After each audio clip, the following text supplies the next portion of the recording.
you said ready. Yeah. So anyway, welcome back. So I'm Paul, your mayor, Paul Hero, and we wanted to do this last year. This has been a long time coming, where the traffic lights at the intersection of Thacher Street and Rathbun Willard have long been desired to be in that location, particularly because there's two schools, Studley and Brennan, that are on Rathbun Willard Drive. But this is going to open up, though, and there's going to be Rathbun Willard in your neighborhood is going to open up and connect to Rome Boulevard, down by the high school. And there's already a rotary constructed. So I don't know when that is going to open, but it's going to be before the high school opens in August of next year, August of 2022. So these lights would pretty much need to go up before August of 2022. But what I wanted to do is just get everybody in the room, show you because this affects you more than anybody, it's your neighborhood, and get everybody in the room together and show you what is planned by the engineers and DPW.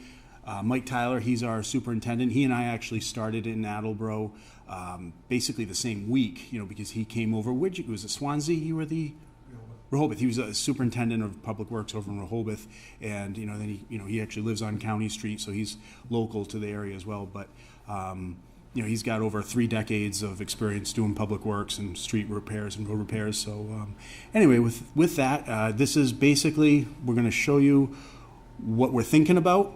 We want to take your input. If we can, if you would rather see this go in a slightly different direction, we'll try to accommodate that. If we can't accommodate what you want, we'll explain why we can't. That's kind of how I like to do things. If you guys want me to do something, I'll do it. But if I can't, I'll just explain why. That way I don't leave you hanging. So, Mike, do you want me to turn it over to you? Okay, very good.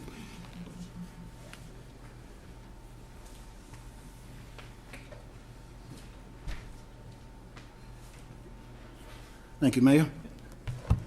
So I think Paul gave a pretty rough outline about what we're trying to do here. This project has started, actually started before I became superintendent. It's been on the plate really for 5 years. They've been trying to get a light here for quite some time, once Brennan Middle School was built. As somebody with children that both went to Studley and Brennan, I can definitely attest that that's taking your life in your hands every time you're trying to get out of there. Because for every person that wants to give you that break to get out of there, the guy on the side of them does not want to give you that break. So, a very dangerous intersection there. Even though we were talking about what this was going to look like, now that the new high school is being built, now it was no longer in the talking stage. It has to be done. The reason Rathbun Willard Drive is reopening from Rome Boulevard back to Thacher Street, because my history says it's been closed for over 30 years. I'm just not sure exactly what that reason was. But the main reason why that road has to be open now is for public safety personnel, if anything, God forbid, would happen at the new high school. It's just the way they attack a building. They come in at all 4 angles because the building's so large, until they can pinpoint where the actual problems are in the school, so they can move their forces that way, whether or not it's police or fire. So it is part of the design and the layout of the new high school. So without that roadway reopening, it would have caused some major logistics for public safety concerns. So I just wanted to put that out there first. Chief LaChance and Chief Hagney asked me to present that way. As I've said before, there's been lights needed at this intersection for some time. I think we've all witnessed it at one time or another. And maybe some of us in this room were some of those people who gave somebody a break and either watched them get hit or very closely get hit after that. It just seems to be the way of the world lately. So we felt with a signalized light there, at least you're going to have a safe intersection that's going to be timed for the vehicles, enough time to get in and out of that section.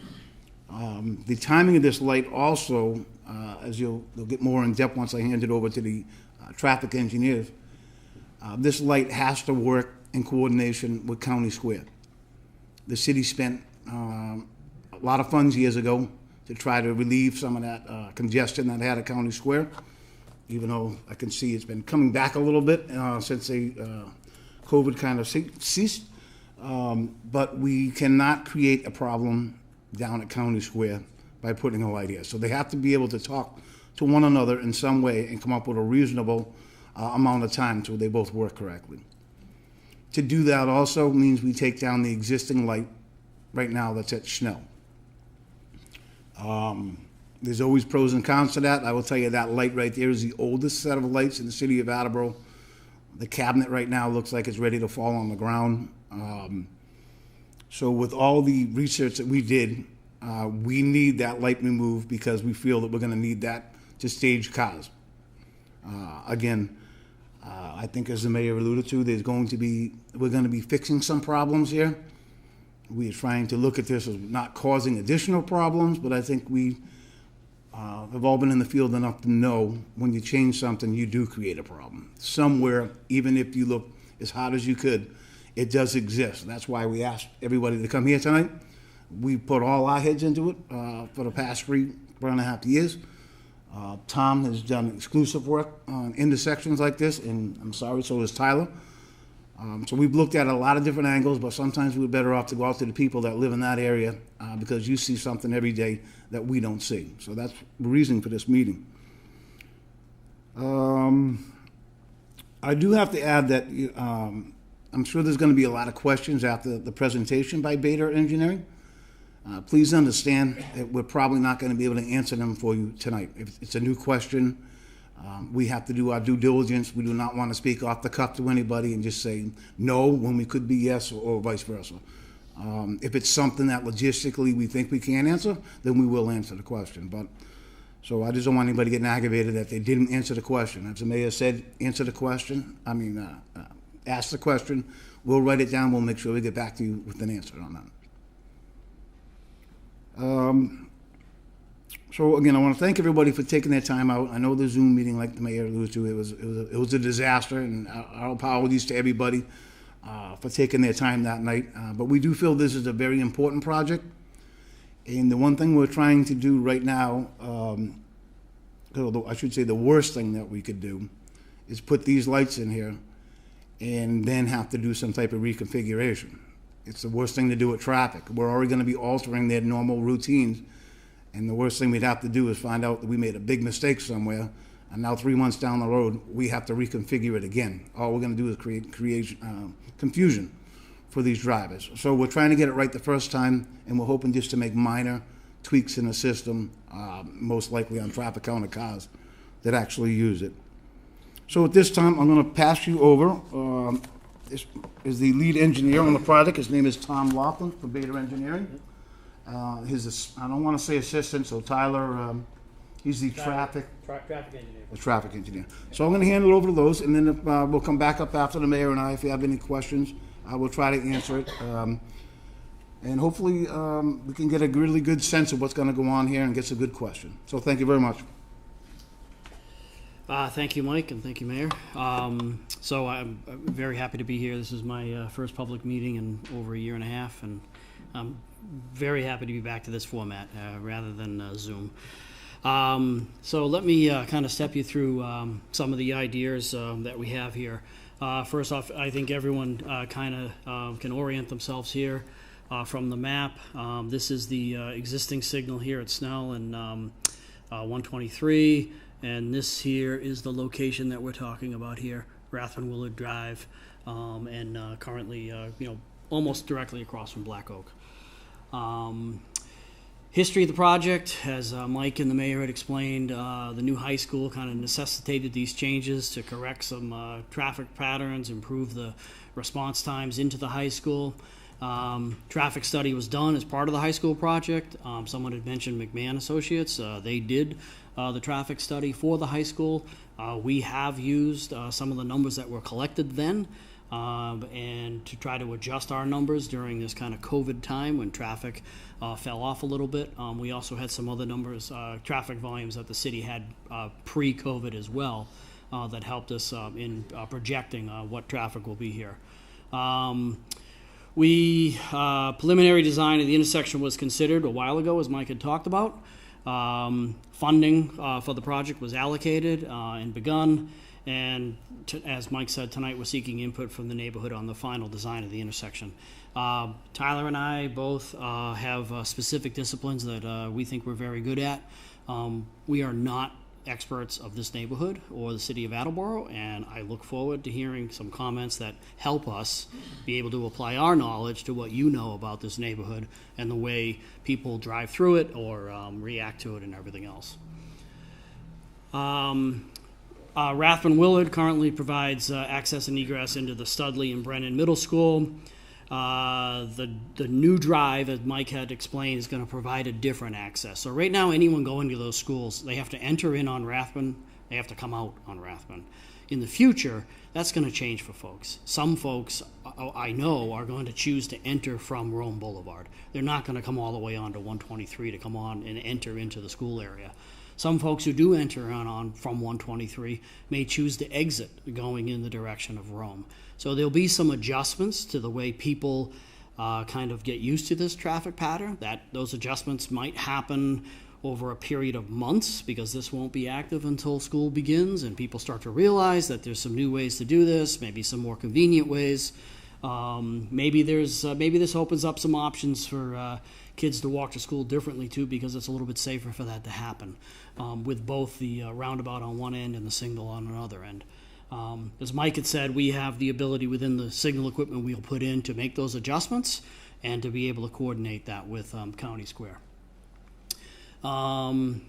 We understand 123, commuter connection, direct access to I-95. We're not trying to change that, and we're not trying to solve that. So, those heavier volumes are going to still be there. We're not going to slow them down. We're not going to increase them in their speed or in the way they queue up.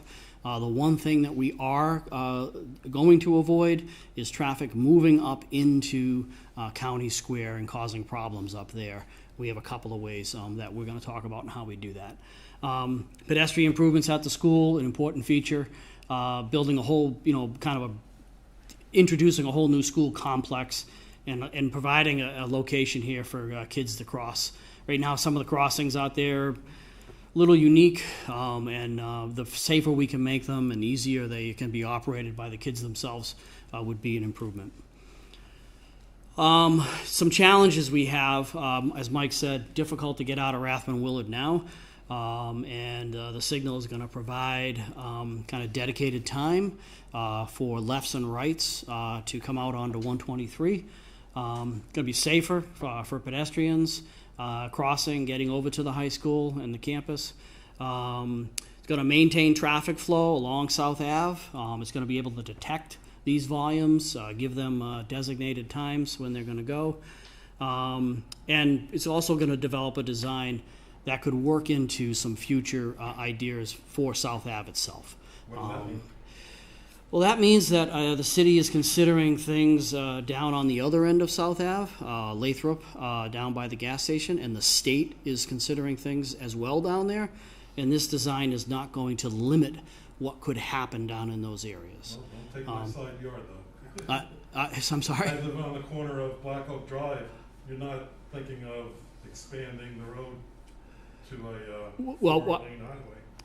No, yeah. That's an important point. Let me get into some of the drawings, and we can talk about that type of stuff of what we. Well, no, I think you're asking the right questions that obviously would affect you, and that's what we want to hear. So, but I think our presentation is going to cover some of that. If I can interrupt again, Yep. the state law is requiring bicycle lanes, crossing apparatus, all the lights and signaling, and There are pads and things like that. Are we going to follow that?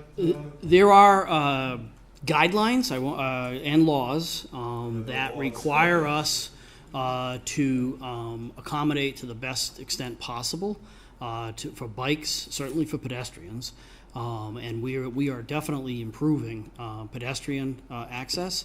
As far as bike accommodation, a bike accommodation in a dedicated lane on either side of the roadway would require us to take right-of-way from the private homes along 123. That's been a goal in this project to avoid that. I would think that people would be on the side of that we, there might be others who don't agree with that, but and that's something we can talk about, but that would put this project into a completely different project type that would really put a tailspin to Get away with it. oh yes, yeah. We have right of way is one of the reasons. Right of way environmental impacts are some of the reasons why you do not need to accommodate. So I got my notebook with all my CFRs and everything else. Yep. That, Yep, I'm more than familiar with them. We deal with them every day. This is, bikes are not excluded from using the lane here, and I'm not sure if the city uses sharrows on certain roadways already in Attleboro, but certainly something we could mark this section of the road with. like at Tiffany, that's one of the things they did was put a bike lane in. Yep, they probably had the space, the width. And when we get to the plan, I can kind of show you how we don't have that available space. Bike path to nowhere.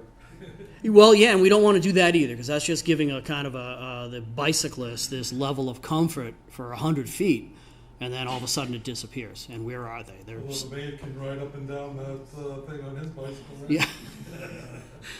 So some of the existing conditions, I'm sure you're all aware of it, well aware of the different stuff, and maybe even more than what I'm going to show you tonight. Unsignalized and unprotected pedestrian crossings. So this crossing especially, very long distance, and a person has to kind of choose the right moment to cross. When they get halfway across and someone's going to make that left or right on them. Run. With a signal, they would have that protected phase where they would be given enough time to cross, not only on Rathbun, but across 123 as well. As Mike had mentioned, difficulty egress Rathbun Willard. You wouldn't notice that from this photograph, but during COVID, it's a little difficult to find many people driving.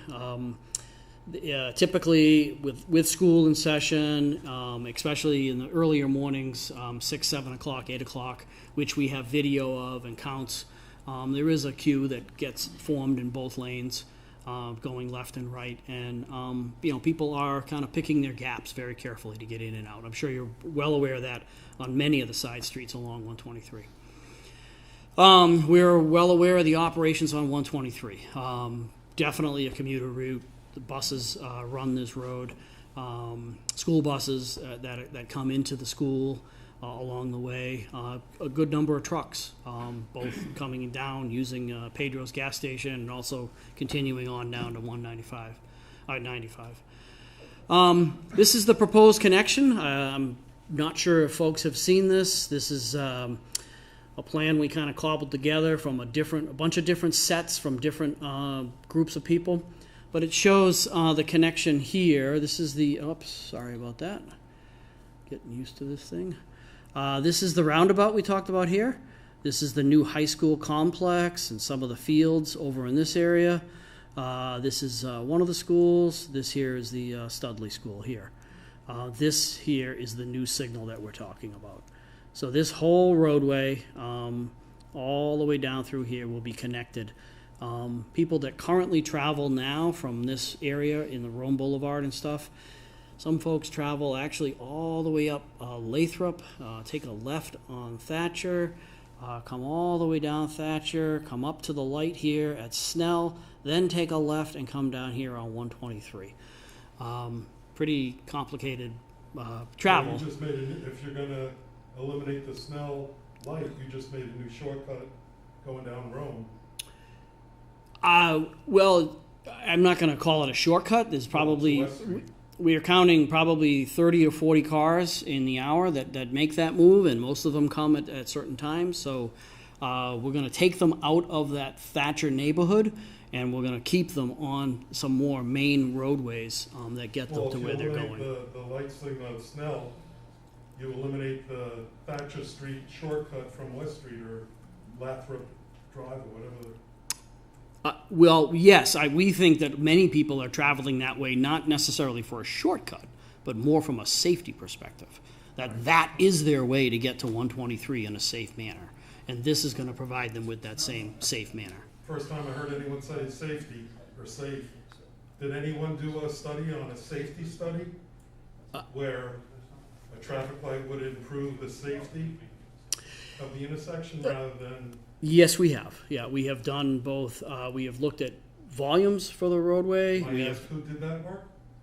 On the safety study? Right, yeah, we have done that work. We're crash analysis for this location. Beta group. Now come out of West Street and Lathrop. working that way down by the gas station. You know, cars come out there, if you won't make a left, forget it. That's what he's talking about. Yeah, there were very few cars that make a left at that intersection. Yeah, yeah. How about, there's a gazillion people that live up in the housing, out of the housing, and we all live there. We've seen how insane people come flying down that, what is it, is that Snow Street? From the water tower up above? Yeah, Snow Street. And without a light there, you're gonna have freaking problems. You're gonna have accidents because we all see it. They fly through that damn light. Nobody stops. I mean, once or twice a day, I watch them fly through the red light. Now there's not even gonna be a red light. So yeah, Today you guys are doing your analysis, but let me tell you, that light there missing is going to cause a lot of accidents in this city. I hope you guys are prepared for that. I personally have lived there for 36 years. I've seen everything, as well as a lot of people who've been there for decades. Yep. And you can't see it all. There's no doubt about it. You can't see it all. well, what we have witnessed there and what we see from the numbers that we've collected and have looked at from other consulting firms that have given us the numbers as well, is that signals, like the one we're putting in, they require what they call a warrant analysis. And I think there are 8 or 9 warrants. And each of these need to be looked at. They're based on volumes, they're based on accidents, and a whole bunch of other things. But are they based on time of day? Well, That's yes, they are. Yeah, not only in shorter periods of time, but over 8-hour periods of time. And so the signal that's currently at Snell does not meet a warrant, meaning the signal should not be there based on the volumes on that roadway. The signal at Rathbun Willard in 123.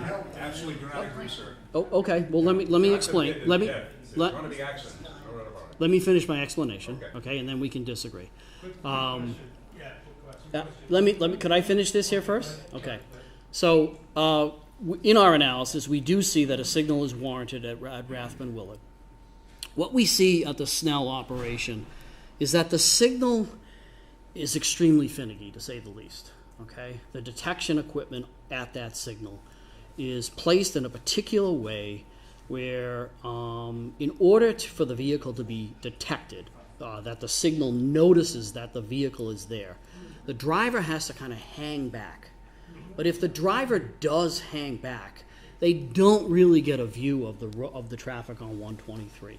What we have witnessed is that most people pull up beyond the detection. They don't know where the detection is. It's beneath the pavement. They pull up beyond the detection. The vehicle does not get noticed. They wait and wait and wait. They think the signal's broken, and they go anyway. And why else? They well, jump up to the top because the Snell side of that light is about 1.3 seconds long. And people get up there, and they can't wait for that damn thing to turn green, and they bolt out there. And the idiots coming down Thacher going through red lights. I see it every damn day. you're saying the people on 123 are running the red. People that are at the red light in Snell, they're creeping up because they know their light is just seriously a couple of 3 seconds. It's a very short light. And you got to jump, or you're going to miss the light and go through the whole thing again.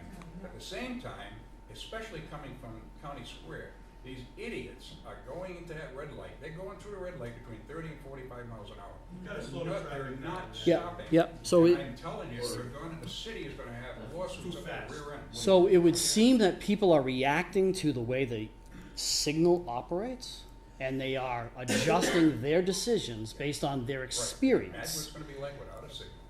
I think they're going to flow through the signal, and people are going So I'm to not laughing at you. people are going to be given gaps from the signal at Rathbun Willard, but they're not going to make irresponsible decisions of I'm going to drive faster because I know this is going to turn red. That's not going to be happening because the signal won't be there anymore. Actually, Yeah, but they're still gonna go flying through that intersection. Well, actually, let me jump in this. We mentioned this earlier. South Ave heading towards South Attleboro. Mike Tyler has, it's a separate project, but that may be narrowed. And when you narrow a road, you slow the traffic down. So that's part of what our future plans involve. Is that now between the housing projects, like housing authorities on both the left and the right hand side, when that gets narrower, people won't be entering that nearly as fast. I'm talking about County Square to the light. Oh, yeah. That's where the horror is, never mind widening the rest of it. Narrow. Yeah, but that won't affect the crazies that are coming from County Square to meet the light and go through a light. And that is my issue, because I see it, and I know other people see it every day. Two other thoughts to this this issue that you're seeing. One of them is that we're kind of getting off topic right now. Yep. I apologize for that, but hopefully it'll ease your concerns. Within this budget this year, the FY22 budget. Yeah, sure. Jim wants me to sit up here. Yeah. So within the FY22 budget, which is going to come out in July, I have basically funded, hopefully the city council doesn't cut it, but I funded the creation of a traffic unit within the police department. And right now we don't have enough police officers to monitor traffic conditions all over the city. They're responding to domestic violence, to accidents. They're responding to, breaking and entering and like routine calls like that. The traffic unit would actually be dedicated to monitoring the hot spots of policing, and that's something we can move around, the city. So if the situation you're describing is as bad as it is, as you say it is, and I believe you it is, that's something we could actually task the traffic unit to, provided that the council doesn't cut that. It might help, but this goes on all day long. And the cops can't be everywhere all day. Well, that's right. The cops can't be everywhere, but that's why we're creating this traffic unit, because I'm a criminologist by training and practice before I got into politics. And when you move police around, and it's random, that actually does have a deterrent effect to that. So, but that's a little bit off topic right now. I want to let Tom continue on with this, but we do have other plans for traffic conditions in the city. Biggest complaint I get, and I've always gotten, is trash and recycling. Biggest issues, complaints. Then the second biggest are traffic related issues, and that's why I prioritized creating a traffic unit in the police department this year. So hopefully that will ease some of those concerns. But Dedicated, or if there's like a burglary, it ain't gonna be pulled off. no, the regular police regular police will be still there for the regular burglaries. But I don't want to get into. I'll stick around after this presentation so we can talk about that. The traffic unit, and any other side questions. But I want to let Tom get back to, this particular intersection. But this is why we want you guys here to talk about these concerns and anything that comes up along with this. Can we have just one more last question? My question is, are you going to put sidewalks on Birch Street, on Black Oak Drive, and on Green Hill Avenue? It is a danger to the children in this neighborhood to have to walk to school. When I first moved in, it was a thoroughfare from Rathbun Willard Drive to the high school, and then it was cordoned off because we were told it was to protect our children. So what are we doing to protect our children? Okay, so the answer is, right now we get about $1.3 million from the state every year for roads and sidewalks. And, Mike and I, we do our best to spread that money all over the city. The short answer to your question is no, it's not off the table, but it might take some time because sidewalk costs about $100 per foot to lay down. So if you do the math on that, it gets really expensive really quickly. Mike, we haven't even talked about sidewalks on Black Oak, or we just haven't. It hasn't come up. If somebody doesn't bring it up to me, then I wouldn't know to address it. But now that you have, that's something we can plan for the future. But why did you open up the high school when you closed it up years ago? It wasn't me. I've been mayor for 3.5 years. No, I'm not saying you, but I'm saying why the city? That decision before me, I can't speak to that. I don't know what their reasoning was. I just don't know. I was. So you are considering sidewalks for our children? Now we are, because you've brought that to my attention. Thank you. But as far as the timeline goes, please know that there are a lot of neighborhoods in the city that have sidewalks that are complete disrepair. People need them for wheelchair use. We're doing one on Dean Street right now. One side of the street, the other. It might not happen right away, but we can start talking about that. It takes years. Once something starts, it takes several years to see it happen. We have 3 schools in that neighborhood. Studley School, Brennan, and the high school. There is a danger now that the high school, you're opening up that road. Yeah, again, it's like I said, now that you've talked about sidewalks in that neighborhood, we can start planning, but it's not going to happen in the next 6 months or even next year or two. But the planning starts. It takes several years to pull it off. But nobody's ever talked to me about sidewalks on Black Oak before, or the streets parallel to that. But now that you have, now we can start looking at it. Thank you. Yeah, no problem. Just on that related topic, the sidewalks that actually go from South Ave to the schools, they're not even complete from the street to the schools. So in the bad weather, the snow, they're not even complete, the kids have to walk in the street on either side. Yeah, so that the snow removal conditions and the sidewalk conditions, I'll stick around, we'll talk about that afterwards. There's not even a complete sidewalk. Yeah, let's talk about that afterwards, because I would say that's slightly a separate issue, Mike, or Tom, that's probably separate from this. Yeah. For the number of cars you're gonna get up Rathbun Yeah. Willard, she's talking about, that's Yeah. the danger to the kids. So Yeah, you're talking the But same they're thing. forced to walk in the street, is what I'm saying, because all the kids that, no matter what neighborhood they're walking from, whether it's from the housing, whether it's from our neighborhood, whether it's from any of the other neighborhoods, all the kids that walk to school, from the elementary to the middle to the high school, all the kids in bad weather that can't walk on the sidewalk have to walk in the street when it snows. Well, Because, most of the kids use Anderson, because that's where That's true. Carroll but is. not everybody does. Yeah, well, Aren't let's, they keeping schools closed when they can't have the sidewalks open? No. no, not necessarily, yeah.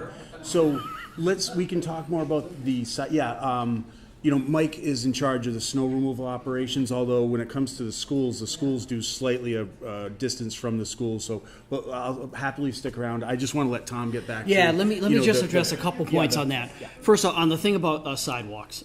Sidewalks aren't 100-foot of sidewalks and the problem is solved. Sidewalks are a network and a system, okay? And this here is going to extend that network to get us up to here and get people across the street. Okay, now we can get into these neighborhoods, right? How many people do we have crossing this thing? How many new people do we have crossing this location? That's going to elevate this issue. The city can then take a look at it and put money in the right places. One of the reasons why we put this plan together was Mike was having meetings with a number of department boards in the city. And not everyone really understood the whole idea of what it was about and where the work was going to end for one contractor and begin for another contractor, and what else might needed to be done along the roadway. So this plan is kind of the beginning of kind of getting a scope of that all, and what needs to be done, how's it going to happen, when's it going to happen. But it's the beginning of making that whole thing work well. I mean, the more kids that can walk to school, the more kids that are using the sidewalks and everything else is better for everybody. The kids themselves, the traffic, and everything like that. So I think those are things that we need to continue to plan for, and the city just needs to keep their eye on it and adjust them as needed. These are some other plans. Just kind of blow this up a little bit because the graphics can get a little small sometimes in our scale. The roundabout down on the other end. This is going to slow down traffic considerably on the way people will navigate through there with the smaller deflector islands, the smaller circle. No, they won't be right through the middle. It's not possible. $20? This is the intersection here of a concept that we have thought about quite a bit. This here, just for orientation, this along here is 123. This here is Rathbun Willard, and this is Black Oak Drive here. This is Green over here. And we do have another drawing over there that afterwards, if some folks want to get up close to it, we'll be around. We can answer some questions. We'll a little more personal if your property is right up against this. We have shown some of the colors. The darker gray is obviously the pavement. The beige here is the sidewalk areas. The white, markings are the crossings, and the arrow designations. The yellow is the center line for the roadway. Is that going to be an island there, or are you just going to paint that? The yellow color is paint. It's paint? Is paint, yes. The road, right? Excuse me? You going to widen the road there? We are not going to widen the road, no. The sidewalks that exist. They exist. The sidewalks are going to be widened slightly. There are slight changes to the geometry, but we are not taking right-of-way from anybody for this plan. Across Green Hill. Kids have to walk down 123. So currently, our project ends here. Some of the discussions that we have tonight may lead us to where we improve a crossing like that, if that's something that people think is necessary. But again, as the mayor said, there is a limited budget for this project. You got a cul-de-sac goes way back on Green Hill, keeps going, a whole new units back there, and you got piles of kids on Green Hill. So Black Oak, so you need something on Green Hill too.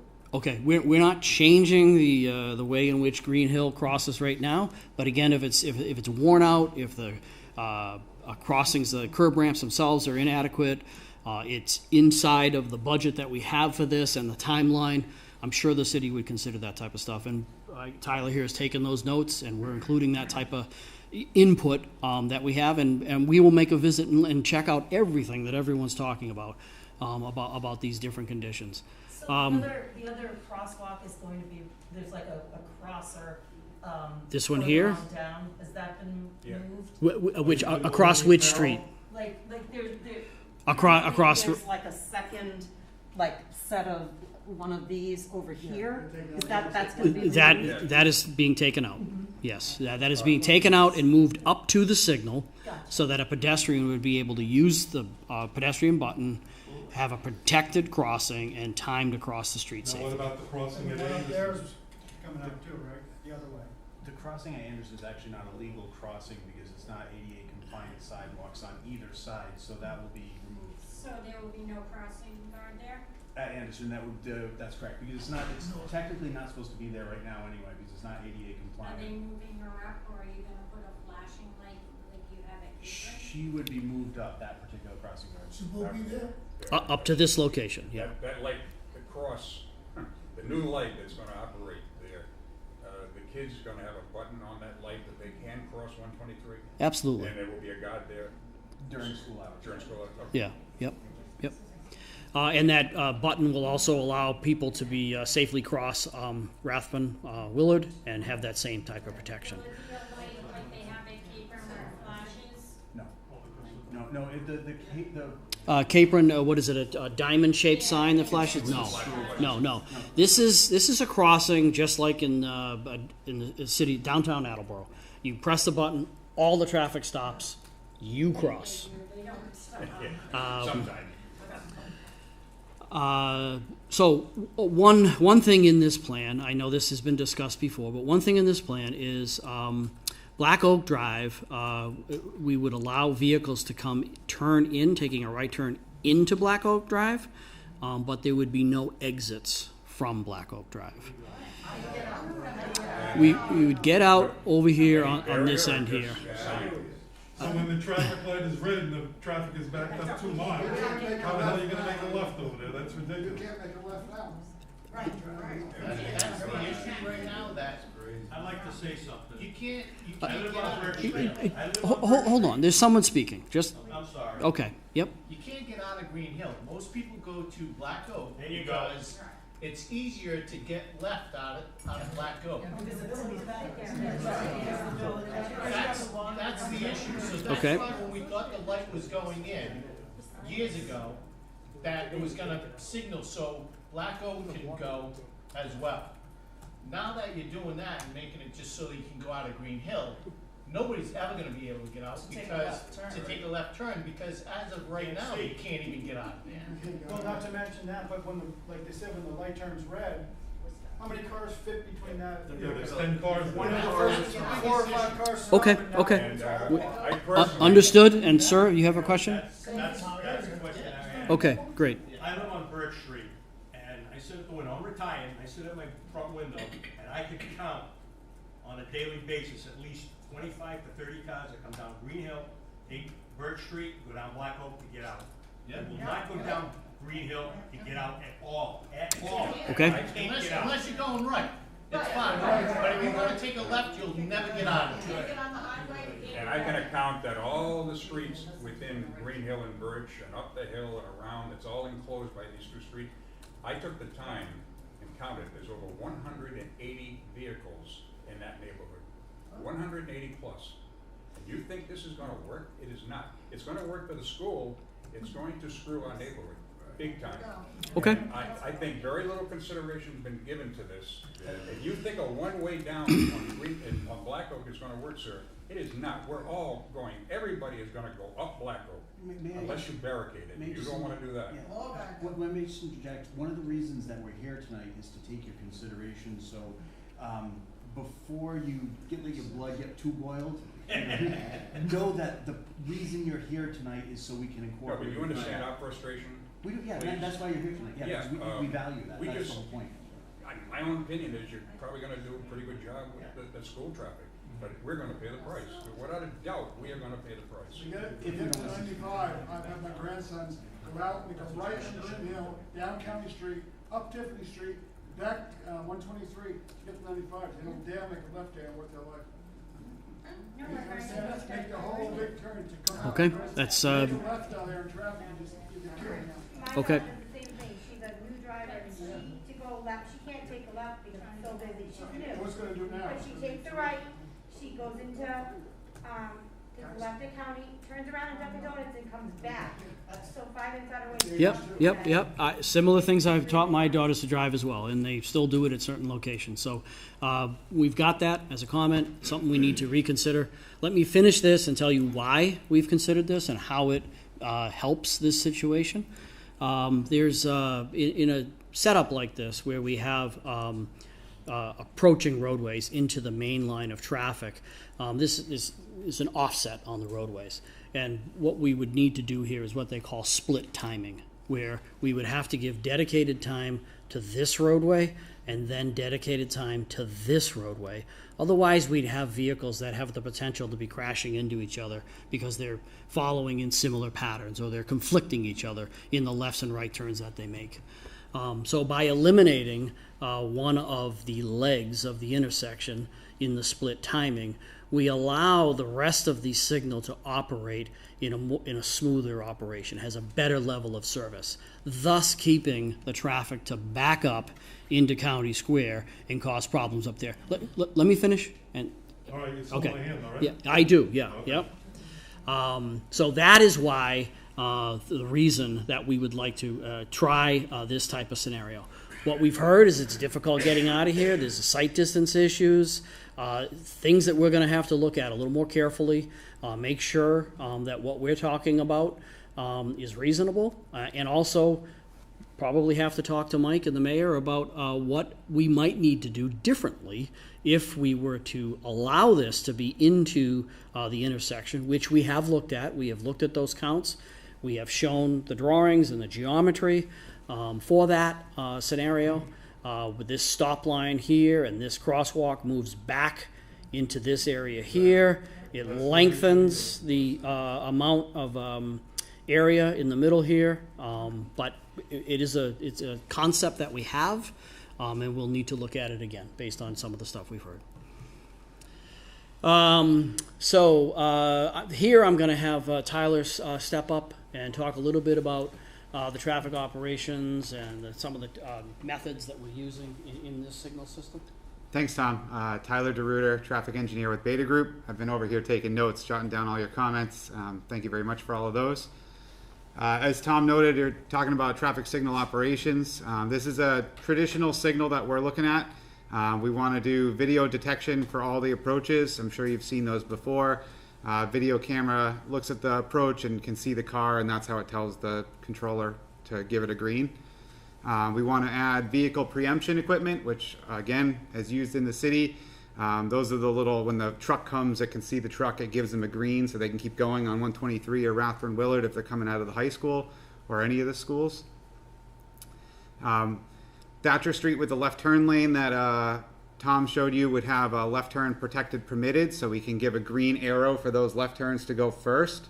That also has the opportunity for us to let the right turns out of Rathbun Willard at the same time. We're still exploring that, but it would help those vehicles get out of Rathbun Willard quicker. One of the challenges is congestion. We have seen the really heavy volumes on Thacher Street, Route 123 throughout the course of the day, particularly when school's getting in or dumping out. So we want to maintain that to the best that we can without impacting County Square. Tom mentioned the issues with that. And then the off-peak periods, Thacher Street would remain in a recall, so it'll sit on green until somebody calls it from Rathbun Willard. So pretty typical stuff that we do in a lot of places. Advantages and challenges. So the advantages here is easier and safer access out of Rathbun Willard. That's the end goal. We want to make sure that the kids getting out of the school and the parents getting out of the school can do so in a safe manner. And we want to maintain emergency preemption and emergency response to the schools and along Route 123, which is a key corridor. And then improving the pedestrian operations throughout the neighborhood. Right now, you folks talked about the Anderson crosswalk, which is a little bit kind of skewed, that it's not ADA. In this configuration, we'll have a signalized crosswalk. People can push the button, they'll get the red lights all around and they can cross. Challenges, however, is the alignment. So Tom talked about the offset and how we accommodate the two approaches. Restricting traffic to Black Oak, making it a right turn in, improves that for the signal. By dropping out that phase, we can get back to Thacher Street quicker, and then that frees up traffic along so we're not backing into County Square. And then the coordination was mentioned earlier today. That allows County Square and Rathbun Willard to talk to each other. That way they can give each other a green at the same time and help cars move through. Additional improvements, we talked about sidewalk and pedestrian improvements throughout the project limits. You saw that on the sketch over there, the tan color. A lot of the sidewalk out there today is kind of busted up in some areas, so we want to redo all of that, make it nice for the kids walking to school. Roadway improvements will define the line striping. Some of the line striping is a little bit faded today. Adding that defined left turn lane will help kind of merge people over so that the other folks can get around them. Reducing traffic along Thacher Street and delays is a primary goal. And then we talked about removing signal at Snell for various reasons, which we've heard your comments and appreciate. And then obviously the new traffic equipment, it's reduced maintenance, easier to see, brighter, and all of those benefits there. So when you remove the signal at Snell, will it still just be open? Like you're not going to restrict access? Like it'll just be people coming in out at will like they would from Black Oak or Green Hill? We would have to install stop signs and stop lines as you would see normally. But yeah, it would be maintained the same as part of this project. Would that be four-way stop? It would be a two-way. Stop signs on Snell only, no stop signs on Thacher. Is anyone from Anderson at this meeting? Because everyone from Anderson, they go down the one-way on Thacher and make a left going up to Snell, and they make that left to go to County Square. Very few people make a left coming out because you're actually blocking the intersection for people to go down Thacher. We did observe that in the field. There's that big wide open intersection there is a little weird. So we did see folks turn right and then make a left at the light. Coming from that side of Snell or Thacher, or whichever way you want to call it, it's very heavily left turns. And I think Tom mentioned earlier the folks coming down Lathrop, they make the left and they come down instead of making the left at Lathrop and 123 where the Dunkin' is, because that left turn is almost impossible. We do think with the roundabout and the connection through, some of the patterns might change a little bit because now they don't have to make that move. They can do it at a safer location. Anderson is definitely something to note down, and we'll look into that. They're going to be looking for your head. How does the bus situation, has that been figured out? Where buses go in, where they go out? School buses or GATRA? School buses. School buses. Mike, do you know anything about that? I don't know anything about that. I'm sorry, I didn't hear the question. School bus issue in and out of Rathbun Willard. I don't know if I don't know the current traffic pattern. That hasn't been. Yeah, I mean, school buses are actually not under my jurisdiction as mayor, but it's under the Right, student. that's all going to add into this whole discussion.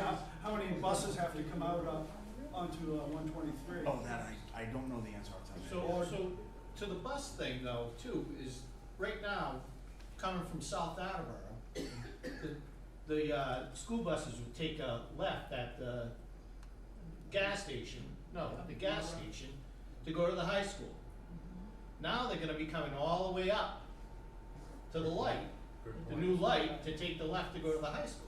I don't know if they would or not, based on where the buses go into the high school, because if we're looking at it like a northern view, like a top down, and Rathbun Willard is right. Let me get over here. Yeah. If we were looking at the high school, this is the high school space, and Rathbun Willard's right here, and it goes over here and roams up this way. The bus is actually going to be, the bus depot is going to be over on this side, on the northeast corner of the, so it may actually make more sense to still come down Lathrop and take a right onto Rome. I don't know if that's what they're going to do, but based on where the buses are going to be entering, they're not going to be coming up from Rathbun, not necessarily. Maybe they would, but it would make sense to me if they're coming from South Attleboro. It would still make sense to take that left onto Lathrop and then take a right onto Rome. But I'm not a bus driver, so that may be a decision that is worked out with the school committee and the contractor they use. I don't know. I don't see how you can separate that discussion.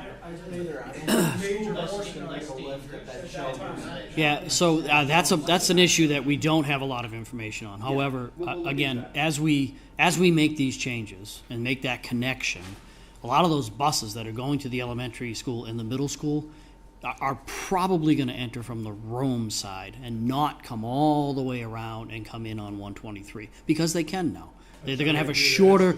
They're going to have a shorter route, and when they do that, they may have to change where they pick children up because they're not going to be completing their route on 123 and other things like that. I believe the school is working through that as this happens. The intersection that we are planning and the roundabout that was designed accommodate buses, and in a relative number, there are a very small number of buses that are going to pass through this intersection. They're not going to dictate the way this signal operates, and they only come at a certain time during the day as well. So it's not an issue as long as we have enough geometry, enough to they can make their turn, stay in their lane, in those types of issues. So I'm sure the school will change their patterns based on what happens. Where I agree that we definitely need to put something in that crosswalk because even my children, they're crossing in the morning, and that is a heavy traffic area. And now with like the South Attleboro train station being closed, there's a ton of traffic coming through that crosswalk, and they have a crossing guard maybe the next intersection up. So there definitely does have to be something done there. When you say there, you mean at the intersection of Rathbun Willard, or yes, okay, there definitely needs to be something there for the safety of the children. But I just don't know how is this new plan going to alleviate the extra traffic that we have with South Attleboro Station being closed.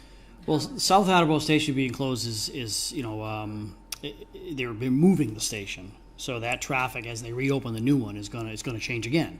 But so that's somewhat of a temporary condition. It could affect people permanently based on where they're coming from, how they're getting there, and those types of things like that. But there will be a permanent condition that the T sets up.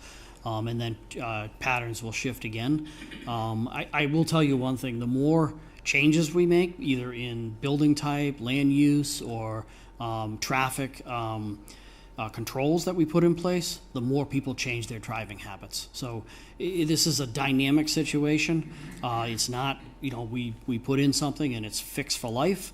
I think there are many drivers that we witness that the game is how can I avoid the light? How can I go faster? How can I not be slowed down by this thing they put in front of me? It's very difficult to deal with those drivers. GPS certainly hasn't helped that situation either, with the cut-throughs and the new shortcuts people find every day, and things like that. So we are trying to accommodate this location in a way that's making things safer without impacting traffic along the route and things like that. We have heard that there are folks, and again, I'm going to tell you, you know your neighborhood better than me, that what we're doing is going to impact the neighborhood greatly, and we're going to look at that again. But it is not our goal to change your world here. It is our goal to make this safer and to accommodate, the school building and the kids that are getting down in that area. Well, it's not safer, that's for sure. Another question. So you're saying like all these lights are timed to keep the flow of traffic going and everything. I leave for work at 6:30, and the only way for me to make my left turn is I gotta pull out and block traffic. Yep. Heading into town square, and I sometimes sit there for 15 seconds until someone will nice enough let me through. So now I'm gonna screw up your flow of traffic with your set of lights because I can't get out. And you're exiting where? I'm sorry. That's even on the Black Oak. Okay, yep. But Green Hill I don't go out of because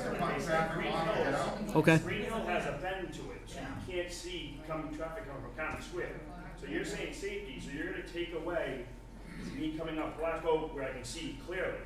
And now you're gonna send me to a dangerous intersection that has a bend to it, and I can't see the traffic coming around that bend from that thing. So Okay. you're saying safety, you're putting me to instead of a straightaway, you're putting me to a road that I gotta put a bend in. Point well taken, and we have. 123 towards the highway is a curve where that car accident happened. People fly around that curve, so you're going out there, you have to stick your nose and stop traffic on the left-hand lane. Hope someone stops and hope someone's not going 50 miles an hour. Yep. Point well taken, and we have video of all of these different approaching streets and locations, so we can go back and look at that video and look for those conditions. We definitely notice what people do at exiting Anderson, and the way people enter into the gas station too. There's some creative ways to pull up to a gas pump. Right, but is your video from the COVID time? Like, are you guys gonna update all your information? Our video, And now COVID, everyone's working again? the video that we have is during COVID. I will tell you that. Not ends in very few people there. Green Hill and Black Oak is the whole area in the back, whole area in the back in Untitled, what's it called, Green Hill? Untitled. All those homes there, and we're all coming into one area. And so let's look at that. I'm important. I feel the kids are very important too. But We will. Yeah, very good points, and we will look at them. Yep. we have to come on over sometime and drive out at 4 o'clock, and I'll go with it and try to make a left. You have coffee? Yeah, I'll give it to you. All right. Maybe I'll be over. Probably spill it on your shirt trying to get out. That's fine. I can handle that. He's not talking 4 and 1. Well, either way, I can make it either one. So. Something. I live on Black Oak, so what you've got designed right now would become, a one-way going in, and basically anybody coming up from the highway end, okay, is going to end up that lives in that neighborhood would clearly take a right onto Black Oak to get into the neighborhood, because then they don't have to deal with the light, okay? So we already heard of one count of 180 cars, so we'll have a lot of cars going that way, one way. Now, again, getting in there would be not a big problem from that side. For the other people coming from the city side, the light is up ahead, they can take a left onto, Green there and get in, okay? But the thing is that trying to get out, as it stands today, when I go to Black Oak, top of the street, I'm only a couple houses in, and I go to try to take a left, a lot of times I have to wait for that Snell's light to turn red to give me a break, so I can get out, okay? So now that's one issue, but the other issue is that they're clearly coming from the other side. So that could turn red, but I still have no opportunity coming from county, okay? Now, if I go over to Green instead, and I'm gonna go take a left over there, I've got to deal with, all that traffic coming out, and yes, there'll be a light, I still have to wait for a red, but there may be people coming out of Rathbun at that point, so that's gonna mess it up. So, I'm looking at this and I see 2 things that possibly could be done. Now, and I realize you really want the light and the crossing and all that, I get it, okay? First of all, I've been thinking about the connector from the rotary up, okay? Couldn't you put us like an emergency gate in there, and that shuts off that from traffic? But if an ambulance has gotta get down there or something, it flies up. Just one idea.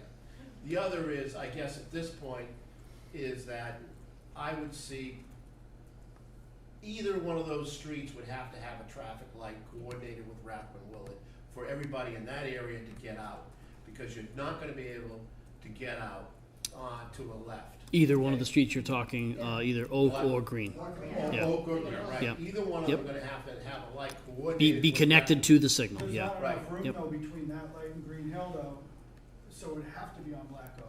Well, I know, I'm not that sure, shadow space right. that fills Yeah. up, Because what's- just stop at the light, now there's no Right. place to go anyway. Right, well, that's what's gonna happen, if they come out of Green Hill, they're gonna have to, you're gonna have a backup of traffic, and now the person in Green Hill's going, well, I have to wait again, and wait. So and how never much would catch it up. cost to put a light on Black Oak? Get down to the the brass tacks. So it's not Brass tacks here. it's not a separate light. It's additional equipment that would that I don't know. That is not going to be the decision on whether this is going to happen or What not. is the decision then? The decision is going to be on the The mayor safest. said it was $700,000 when we first spoke about it. So let me explain to you what the decision is. Okay, the decision is going to be based on safety and appropriateness for the location. That's not okay. safe. So again, we've heard it over and over and over again that people feel that exiting Black Oak is a better way to go. We're going to go back and look at that, and we're going to look at that very, very carefully. Okay, just because I haven't changed the drawing tonight doesn't mean I'm not listening. Okay, and these are things that we're going to have to make decisions about. Okay, we've heard it very clearly. Almost everyone in here agrees with that traffic pattern. And We'll chip in it's $100. it's not about money. It's not about money. What's it gonna take? Put a light on Black Oak. and But that's it. another light. What the hell do we need another light for? You know, what Mr. Norcott said a few minutes ago, I said at our meeting 14 months ago, and I've asked a question to two city people, one again yesterday. And Mary just said it a little while ago down in the back, and she was a teacher at Studley. When they built Studley, it was very important to protect the kids and put the damn barrier up to protect the traffic, and the kids from the traffic. Now you got 3 schools there instead of 1, and open up the road. Where's the concern for these hundreds of kids? My grandson, I went this for 4 years, every morning, every afternoon, picking them up. It was a horror show with the barrier up. And now you're gonna open the thing up to satisfy the high school, and please, I asked for the barrier. I asked, why can't we have an emergency barrier electronically controlled by only the fire department and the police department? And I was told, oh, the police chief doesn't want that. He wants a throughway. Well, would you consider? I mean, you're going to have problems. I'm telling you, you're going to have kid problems. Yeah, to your point about like accommodating the school, you got around to it. It's it's police and fire that want Rathbun Willard opened up. They can still have it open. Right.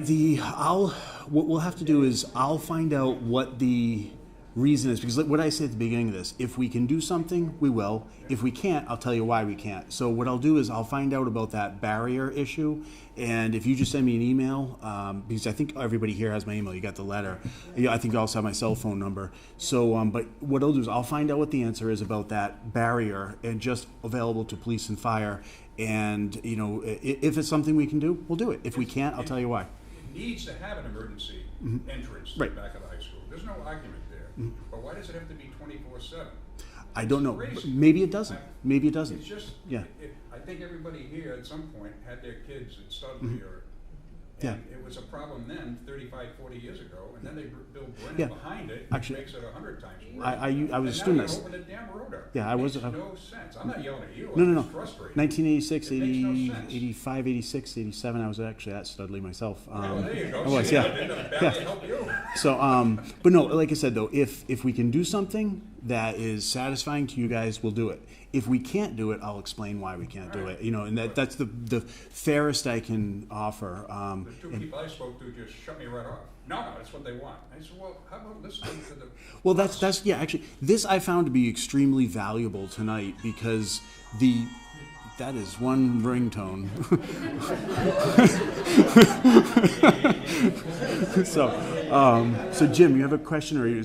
We have a question from the internet. Oh, okay, go ahead. Is there a way to reduce the speed of that road? Right now it's 40. Is there any way? We're talking about Thacher Street, reduce the speed of South Ave into Thacher. South Avenue into town should not be 40. Yeah, that's okay. So anything to do with adding a stop sign at a location or changing a speed, all of that has to get the approval of the city council. Sometimes, and Mike actually knows more about this than I do, sometimes it has to get the approval of the state as well. But that's not a decision I can make on my own as mayor, because if it's if the speed limit is 35, I can put up 20 signs that say 35 miles per hour. Nobody's gonna look at it, but but I can't change the speed limit though, like by myself. That actually has to get the approval of the city council and sometimes the state. That should be put on the table. Yeah, yeah. So Pawtucket, near the schools, I don't know if anybody drives through Pawtucket. it's not legal in Massachusetts.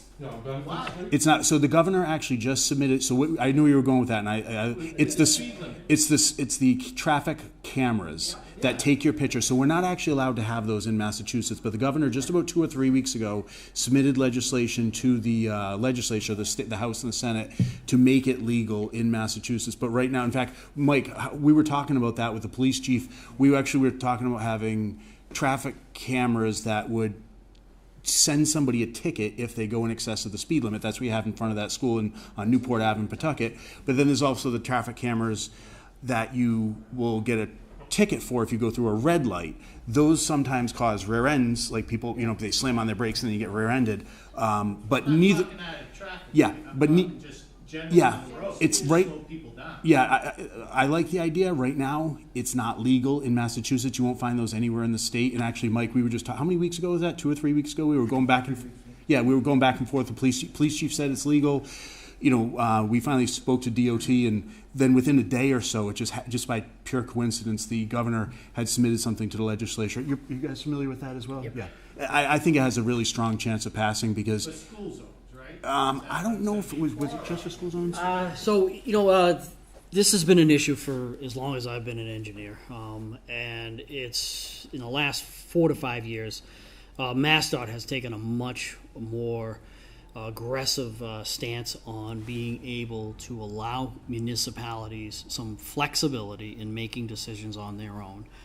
They did pass legislation a while back that actually allows a community to set a default speed limit for the entire community, except in areas that are already currently speed zoned, meaning they have a legal posted speed.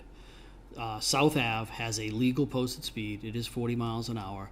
It has gone through a speed study.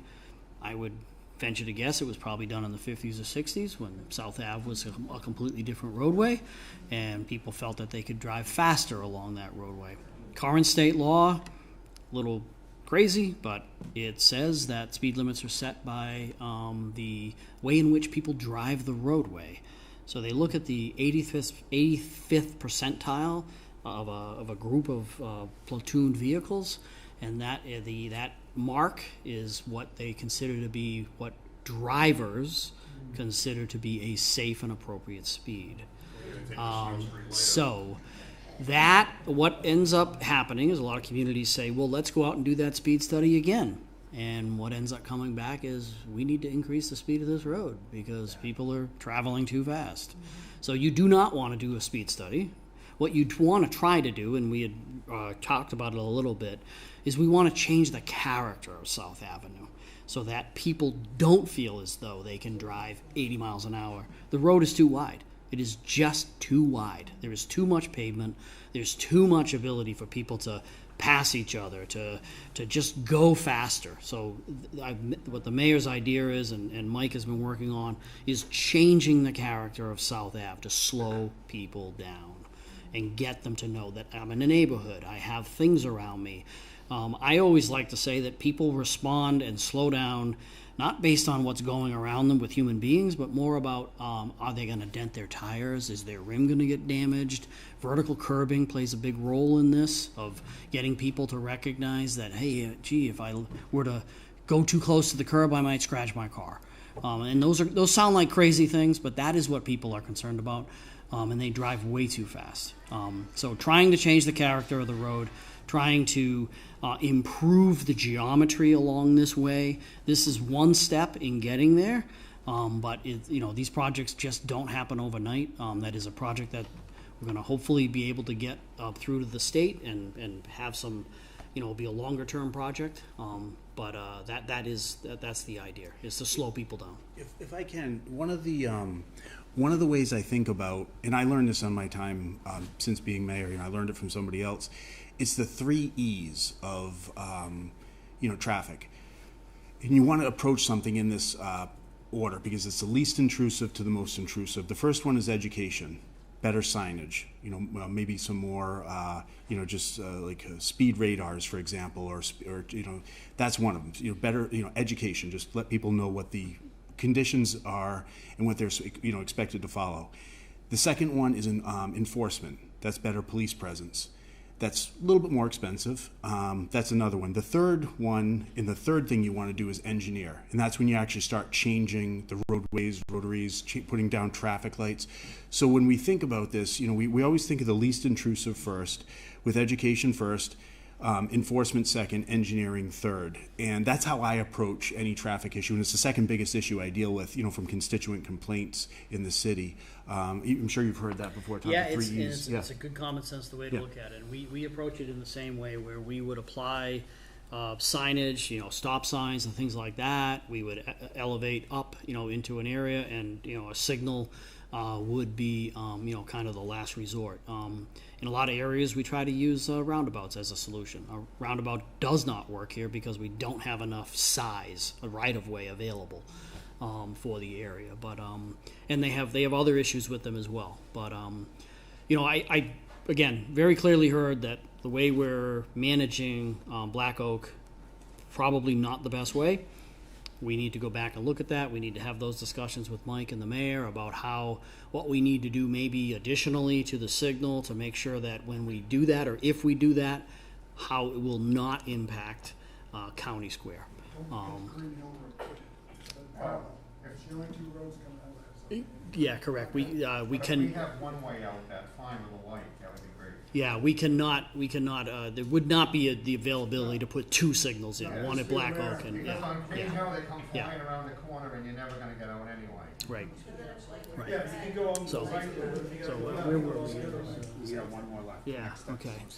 So A little bit late, but I just wanna understand where. you missed the best part. Where are these lights supposed to go? Are they gonna be turn lights on Rathbun or on Thacher? Turned like when the driver looks at them or approaches them. A turn arrow signal. Is there gonna be a turn arrow signal or just a regular green? Depends. I need to stay here at the mic so people watching us tonight can hear us. But there are essentially overhead signals, and if you follow my red marker here on this line, this is one mast arm or pole that would stretch across. These here are the signal heads, these arrows. So if you were traveling down this way, you would be looking at this signal head and this signal head. If you were coming up this way, you would be looking at this signal head and this signal head. There's an additional head over here for this approach. And if you were coming out of Rathbun Willard, looking across, there's a signal head here on the end. There's another one here looking back in this direction over here. And then for each of the pedestrians, there would be a post-mounted or pole-mounted type of box that would give you that walk, do not walk type of signal that the pedestrian would see before they crossed.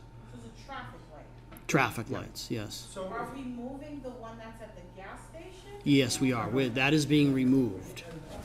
Yeah. So looking at that right now, the actual stop line right in front of the crosswalk, if the crosswalk stayed there, but the stop line moved back. We talked about the stop line. We would. But they would be moved. No, we would move both back together. Right. Yeah, that would not fit. Our guidelines. That still doesn't allow you to. Well, it does. It just adds too many different cycles to have to. Now you've got traffic going this way. It adds an extra. And the crosswalk. It adds extra. We need to add extra time here and a small amount of time to make up that distance that we would be extending by dragging the stop line back. Well, you're talking about like a minute or two to make a left out of Black Oak, westbound on Thacher. That's all we would need. We don't need we don't talk in minutes. We talk in seconds. Seconds. We would not. There would not be a minute given to this approach. What would be to exit this? What, 30 seconds or the most? Probably like 12 seconds at most. Probably about, and it would be based on the volume of people exiting. But Tyler's estimating about 12 seconds. Everyone from the whole development is going to come through Black Oak. And that's what we would adjust to. We would say, okay, great. People are coming. How many homes are in that development from Birch going up Hill? So it's not. It's got less to do with the number of homes. There are more cars than there are licensed drivers, so it's got nothing to do with the number of cars. It's got to do with the number of people that come to the signal during the peak hour. Okay, so if someone has the luxury of maybe being able to work from home forever, maybe they don't come to the signal as often. But if someone else has got an earlier job and they're leaving, early in the morning, not coming back till late or whatever it is, it's based on how many drivers are going to come up to that location during the time periods that we are. We can measure that now and make predictions, and we can measure that again after it's installed, make adjustments to the timing, add a second, add 2 seconds, 3 seconds, whatever it might be, to accommodate what we're trying to achieve. Now, to gather that information, you visually saw the cars coming out? You counted cars coming out at a specific time? We hung cameras here for 48 hours, video cameras. From those cameras, we're able to count the vehicles and we're actually able to witness the moves that they make. But you really have to have this in to get the correct data, because once this is in, people going this way versus this way, it's all going to change the way everybody reacts. So you won't know what the real traffic pattern is going to be. So what we have is we have counts that are what we refer to as pre-COVID, that were done when the high school was done. We have counts from 2 firms taken at the same time. I think they were done in late or early 19, maybe late 2018. So certainly in a time period when we weren't affected by volumes being lower. What we then did is we took counts with this video equipment that gave us the turning movements, the ratios of lefts and rights and things like that. We then followed through a procedure that MassDOT has put out that allows us to adjust those counts from a previous time period with the information that we have and adjust them to equate what we're finding. Traffic is it is not consistently coming back in the same areas at the same rates. MassDOT actually has a website if anyone has an interest in this, but you can actually see areas of Massachusetts that are 20% lower still than they are. And there's areas that are 20% higher. A lot of those routes are going to the beach. But it is very different than the way it is. Traffic in Boston, 93, going into the city, 90, both north and south coming up. Those volumes are very, very different, and they're fluctuating quite a bit. So when will it come back to normal is anyone's guess, right? A lot of businesses aren't even asking employees to consider coming back until September. What happens in September, right? I think a lot of people have gotten used to working at home. It's been working for a lot of companies. There might be changes, and it might take a long time to get back to what we might call normal, and I hope we never do get back to normal, because it was kind of crazy. Now, a quick show of hands. Does everyone agree that we should put a light on Black Oak Drive? Is that the consensus? Now, I have a question. In the study, did you do Black Oak and Green Hill, or just Black Oak? We counted Green We Hill, counted right? both. Yeah, we counted both. Okay. Yep. Thank you. Yep. And we have those types of moves that are leaving both. So we'll look at that. Not that I don't believe you. Because if there is a light at one of them, everybody's going to use the light to make it safe. And Sure. for Yeah. the kids and Oh no, it'd be a good decision. Yeah, to do that. it would be a smart thing. Yeah, I agree. I agree. Traffic, could we consider, I think somebody else had mentioned, the flashing lights that are down by, Capron Park? Yeah, so that's called they have the kind of a crazy name for it. It's called a rapid rectangular flashing beacon. I guess that's what it is, right? But those are those are it's supposed to alert the vehicle driver that there's someone who is wanting to cross the roadway. There is no requirement. It is just an alert. It's just an advisement. And I think they work pretty good. Yeah. So in a lot of areas they don't. In a lot of areas they've become kind of like, that thing's always flashing. And people are beginning to ignore them. And they're not, it's not a requirement. It's that, hey, someone's looking to cross. This is a completely different setup. This is, you have to stop. Okay, and if you don't stop, you're subject to a ticket. It's enforceable, and that type of stuff like that. So it's a different type of setup. Those things work great in some locations. They do not work great on a busy road. Now, did anyone ever think of putting a traffic detail there? Get a retired officer or something like that? And We used to have one. Yeah, that was very helpful. Yeah, there was. I've talked to the police chief about that a number of times, and there was a time when we had a traffic detail there. We only have X number of cars. I shouldn't say how many are on the road for criminal purposes, but we only have so many police cars on the road, and if we take one of those off the road to work that detail, it's just one less police officer to respond to emergencies, and they're basically, I mean. What about the old Crown Vics you got in the parking lot? I'm not sure what you mean. What about the Crown Vics? What's that have to do with this? He's talking about the person in it, though. The person, yeah, the person, yeah. No, we have enough vehicle. What's that? Retired officer. I was talking to a retired officer that was doing a detail. Okay, so retired officers, when they are come back on, more often than not, they're being paid by either Verizon or EverSource or like some of the people or the people that are doing the road work. Yeah, the city actually rarely, if you drive by and you see a retired police officer, I would say probably more than 9 times out of 10. They're being paid by either Verizon or EverSource or some, the contractor, basically. Rarely do they actually get paid by the city. But to your point, though, I think what your point is get somebody there who would volunteer to do that. Get John Hines. He actually lives in the neighborhood, yeah, or he used to. He used to, yeah.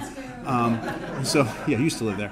So the fact is just a matter of money. We just don't have enough money to, but again, that gets to the point of me creating a traffic unit, prioritizing that because traffic is a big issue.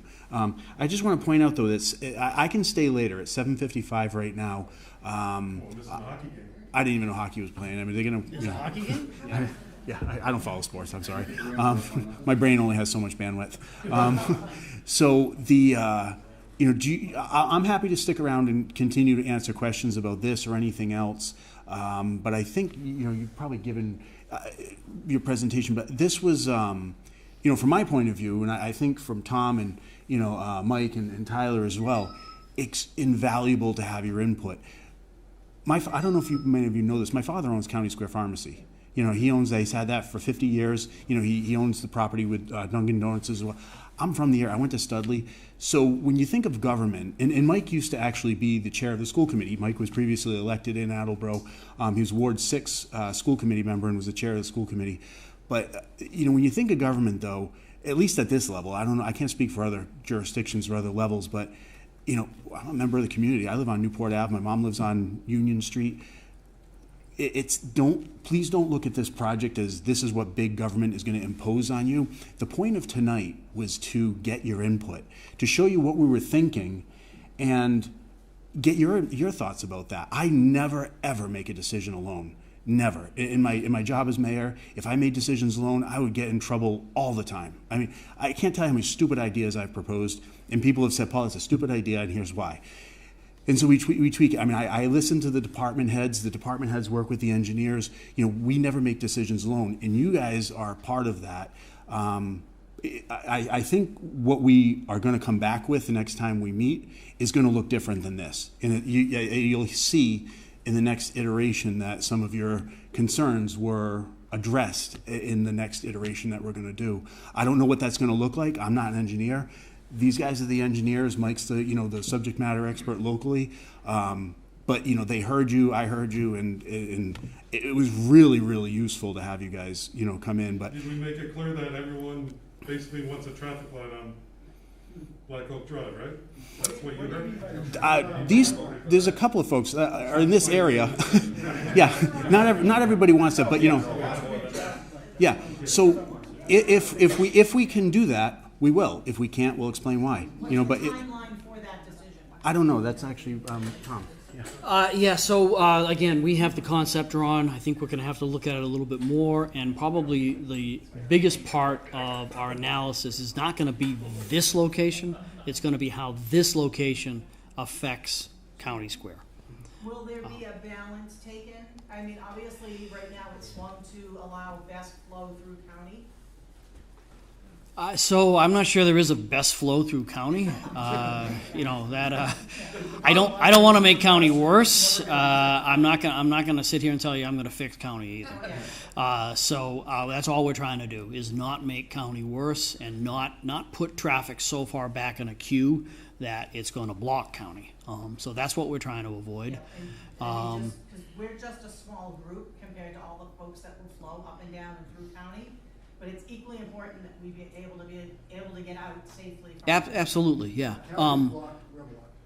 Yeah, no, we understand that, and you know, as Mike had talked about in the beginning, he had talked about the two signals talking to each other and coordinating them, so that, you know, we understand each of the signals kind of is looking at the cues that each of them have and responding to that. So that's equipment we're going to have to look at as saying, how can we implement that to make this work? Because we don't have extra width here. We can't. It's not like we can add a lane and make this work.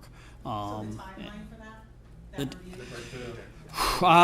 I think we're going to be able to have some conversations with Mike and the mayor. I would say, what is it already? Thursday? Yeah. Next week, we'll be able to start to have those conversations. Again, we have it drawn, and I think I'm going to need to give Tyler a little time to kind of work up some analysis on what would be queue lengths, what would be timing, and level of service, delay, basically. That's what level of service is. What would that be at this signal, and how would it affect things? But I think as far as if we want to get back together again, I would think that could be in a couple of weeks. A final decision and set of plans has to be pretty much ready by the fall, before the fall, so you can put it up. Yeah, again, we have a head start on that. We have the other one is drawn, so it's not a matter of we're starting from zero, right? I mean, and please consider our safety over any other priority you might have. Our safety comes first. Because there's a reason why this was chosen versus the other. Yes, there was, and that was we feel that if we were to block county, we could have unsafe conditions up there that could overflow into this area as well. Driver frustration is a huge part of safety, right? If we're holding people back and all they want to do is race through that signal and race through that light, now they're jumping reds and everything else. So we want traffic flow to be expected, and they can estimate, okay, I'm used to this, takes a cycle to get through here, I'm okay, and not have this thing extend for lengths and lengths. Will people be able to cut from Rome down Rathbun onto Thacher always, or will that be blocked? Will that be only open during school hours? Currently, it is going to be open. I think the mayor said, though, he's going to try to find out the reasons why that has to be that way. So right now, it's just going to be another city street. Because it'd be great if it could just be so that we wouldn't have a lot of people trying to get to 95 by cutting through there. So it was just open to emergency vehicles. Yeah, this issue has been talked about in the past. Right now, it is planned to just be open. I don't, there was the mechanical, just for emergency vehicles, just have the gate that goes up for emergency vehicles, maybe certain hours. Next time we get together, which could be maybe a month and a half, maybe a little bit sooner, we're going to let Tyler and Tom do their work. We can do this format again if you thought this was useful, but I'll have answers to those questions. And if, like I said before, if we can do it, we'll do it. If we can't, I'll explain to you what the reasoning was behind that in terms of leaving that open, because I hear what your concern is, that that's going to lead to a lot more traffic, in front of Black Oak and Green. So people that don't want to take West Street to get off at the gas station, because that's the other most horrible intersection in town, probably. Yeah. So like I said before, though, we don't. Mike doesn't do it. I don't do it. Tom. We don't make decisions alone. And this was really useful to hear what your concerns are, because we don't want to make anybody's life. I mean, I didn't mention it, but my nephew, he goes to Brennan, and I went to Studley, in the '80s. But I don't want to make anybody's life more difficult than it already is trying to take a left getting out of either of those roads. So. Now, what are the people on Rome? What are they saying about the flow of traffic coming Thacher rather than West Street? They were saying they want their neighborhood to be less congested during school hours, because... Yeah, there was meetings about, residents came and spoke to the school building committee years ago, before I was even mayor, when they were talking about the whole high school project going in. I wasn't mayor at the time. I was a state rep. That wasn't part of my jurisdiction. I didn't participate in those. I suspect you're right, though. I think they probably did say, what can you do to reduce the traffic on Rome? To open up Rathbun Willard. They may have been. Actually, and then push everything going out toward Thacher. That was the police chief and fire chief that really insisted on that being opened up. Oh, right. Yeah, it was really, because as it was said earlier, I think Mike said all angles of attack, like if there's an emergency at the school, whether it's a school fire, which actually happens less than school shootings now, if you can believe it, or if it's a school shooting, which happens more than fires, you want to be able to descend on that school or the 3 schools as quickly as possible. And, you just have police and fire coming from all different directions. But that was the reason for police and fire wanting that. It was about access, quick. But it's just somebody, I think it might have been yours, why not have it mechanized, and just only police and fire can access that. We talked about it. I don't remember what the reason is, but next time we get together, I'll have the answer to that. Mayor, I have a question. Yes, sir. No, thank you. Industrial park. Years ago, there was a talk about opening up the truck route or truck exit off of 95. Mm-hmm. Would that be a consideration? Because then your traffic would be like pretty manageable, I think, with all the trucks going down on 123. I mean, it's just a... I want to. There was some discussion about that. I don't remember why they didn't add that extra exit. Well, that was one of the reasons for opening up Yeah. Tiffany too, to have the. You know anything about that, Mike? Do you know anything about that? Tiffany and go through the. Yeah, Mike and Tom don't know anything about that either. I don't know. That would definitely be a state issue. Getting an extra exit added. Yeah, that's well beyond my jurisdiction as a mayor. That's because that. Yeah, that's a state and actually because it's 95, probably federal, right, Mike? Is that yeah? It would be involved. Yeah. So how does that work though? Like you said, it's a state issue, Mm-hmm. but if you wanted the to. state isn't sitting having meetings with people. They will. They will. But who brings up the problem to them in the first place to get them So to consider it? we can actually, Mike, you have contact with District 5 at the state, so do you want to comment about, like, if we wanted to have some type of discussion about that, or? I can answer some of the questions. Yeah, good, good. Yeah, I can help you. I work with you with District 6.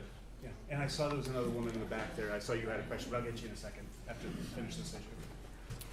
Yeah, so Mass DOT, they've had problems with Exit 3 for quite a few years. It's on one of their, not one of the highest dangerous intersections, but it's enough to warrant their attention. Yeah, So, change your tags at 4 too. yeah. And so we did an initial project on that about 3 years ago, where we showed them the different scenarios of the accidents that could happen.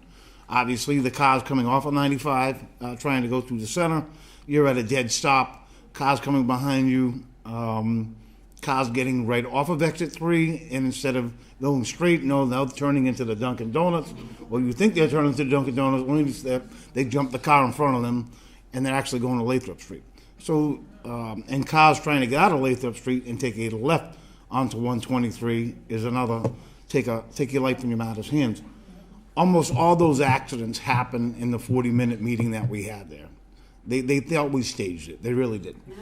Because we had state police here, local police, Mass Highway, Federal Highway. It did look like we staged it, but they've seen all these things firsthand. So they're working, they have conceptual plans right now for Exit 3. And they've what they call big money plans. I think the tune was $8 million. Which would be almost like doing something like they did at the end of Route 24 when you get down the Cape, how they kind of got reconfigured all that. Or they're looking for something even a lower term dollar value on that.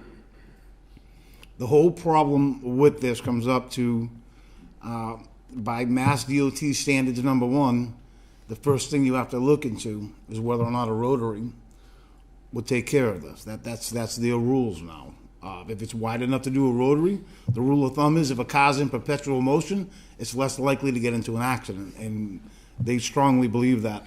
So they're looking at all those little different designs now. They have asked us how we felt about whether or not the city of Attleboro would be reluctant to say that there will be no left-hand turns out of or into Lathrop.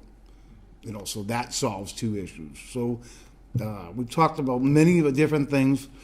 The only thing that Tom and I heard about it, I think about a month ago, is the good news is now that it's on their mind, drawing table or whatever, conceptual, 99.9% of the time that will get funded. When it gets funded, That's a little bit different scenario.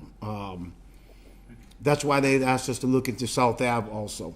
I think the question was on the 18-wheelers that we get coming down 123 to County Square and going up County to the, originally I thought also when they put in that new road off Tiffany and fixed Tiffany up, that they were going to they were going to come make a right off 95 and then make a left on Tiffany, go up Congress Way. You changed the But now because we have, I follow 3 or 4 18-wheelers at once trying to get through County Square.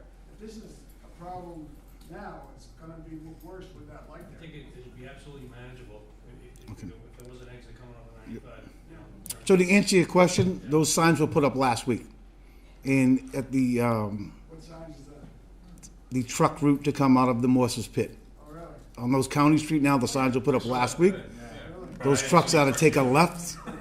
They take a left down County, take a right onto Commerce Way. To number one, they shouldn't have those type of trucks in the school zone, especially when we're considering adding to it.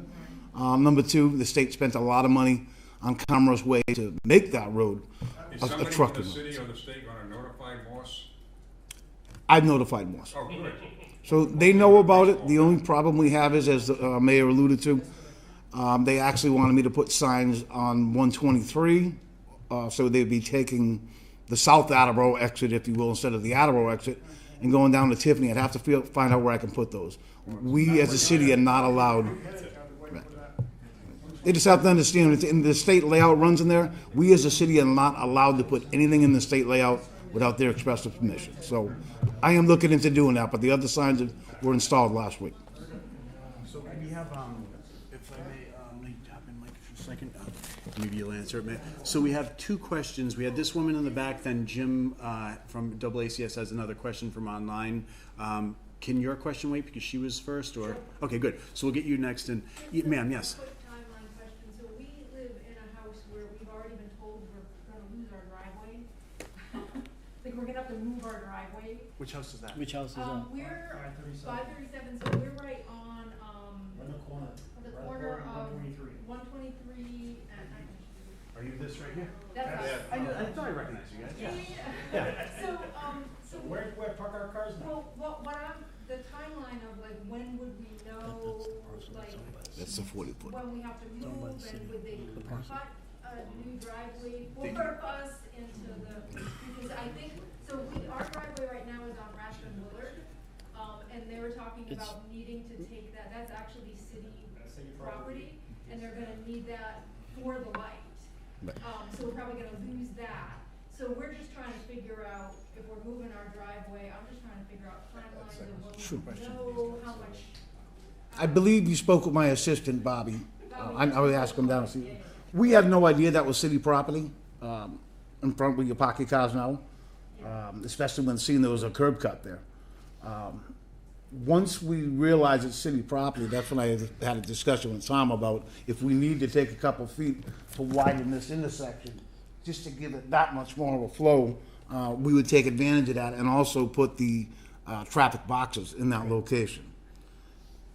If that happens, according to the thing, then we would work with you, and I think you'd probably want a curb cut down here somewhere when we're redoing the sidewalk. So absolutely, we'll absolutely do that for you. It's going to be tough to get a curb cut in here. Well, this it comes down. This parcel is not your house, though, right? Your house is here. That's our house. Oh, your house here. Basically Okay. own 35 feet from the curb. So I actually have a fence for my dog, and basically where I park my car, it's actually city property. The question is, where do I park my cars now? Do you know that sometimes city property on people's, like, we have a roadway on somebody's lawn? Other times you have, like, my yard is on the roadway. I mean, it's just, a lot of it, when Mike has something surveyed, sometimes you find out the roads aren't where they're supposed to be. You know, it happens a lot. Yeah, you know? this is a parcel. I think the records that our surveyor found. This is a parcel that was taken by taxes. So I think it's 40 feet deep and maybe 100 feet. 35 by 100 or something. It's a pretty small parcel. Whether there was a house there at one time years ago, I don't know. But it was taken for taxes. a time ago. We need this area up in here to place the equipment, to put in the appropriate size sidewalk and that type of stuff. I think there are some options. We would like to get your driveway as far away from the signal as possible, both so you can get in and out of your driveway, but also so you're not interrupting the timing of the signal and causing delays. Rathbun Willard, that's actually gonna be wrong, because we have to cross left, on the truck line. Yeah, I think there's. It's a bit easier, because I can enter, Sure. I can exit by Anderson. Yeah, I think you also have access on Anderson, Exactly. frontage, yeah. So there's, I think, some possibilities there, and maybe, we need to spend some time with you specifically and kind of work out those particulars. Send me an email, then I'll connect you guys. Yeah. Well, why don't we do it that way? It's Yeah. definitely something we can accommodate. Until we know what the final layout is, then we could have a discussion about what your preference would be. Obviously, you're gonna need the space to put your post. Yeah, the equipment, as well as putting you in a place that you're not interrupting the flow on different signals. So, the signal has a green, but you're pulling out of your driveway or you're pulling into your driveway. Everyone in the queue now loses that green time, and they've got to wait an additional cycle, which is going to. Enter from another place and exit another place. Right. I think to finish up, sorry about that. Oh, I'm sorry. Yeah, so we have one more So question. Jim, you had a question from online. Questions for Tom. Tom, Beta have done the traffic analysis for this area. Yep. And in your experience as an engineer and understanding how people try to, get through different areas, do you feel that the right onto Black Oak would drive people into the neighborhood to cut out the light? I would, let's say I could approximate that there are drivers that would try that type of move. I've seen them do more. Close to the light, you'd be on the next cycle, and that's the long It'll cycle. take you longer to make the loop. The answer's no. So Yeah, it would take longer, but now they're gonna speed through the neighborhood to get yeah. So I think, I think you've already heard 3 reasons why people would try to do that, and so yes, drivers try anything they can to avoid a signal. Yeah. So I think to finish up, our next steps here, they don't change at all from what we've heard tonight in the sense of how we're going to follow through on this. We're going to step back and review all the comments tonight. We're going to make revisions to the plans as required to incorporate changes that we feel are best fit this location. We've definitely heard about Black Oak. We're going to develop a final set of plans. Our goal here is to advertise in the fall of 2021. Put this contract into the hands of a contractor over the winter. Start as early as we can, March, April, and finish this before August and school starts. Can we get any federal or state funds for this? Well, the answer is yes, but it won't be August 2022. It would be August 2026. So it's not possible as far as meeting the timeline. The state tip is fiscally constrained. It's probably that we as constituents can do to help you?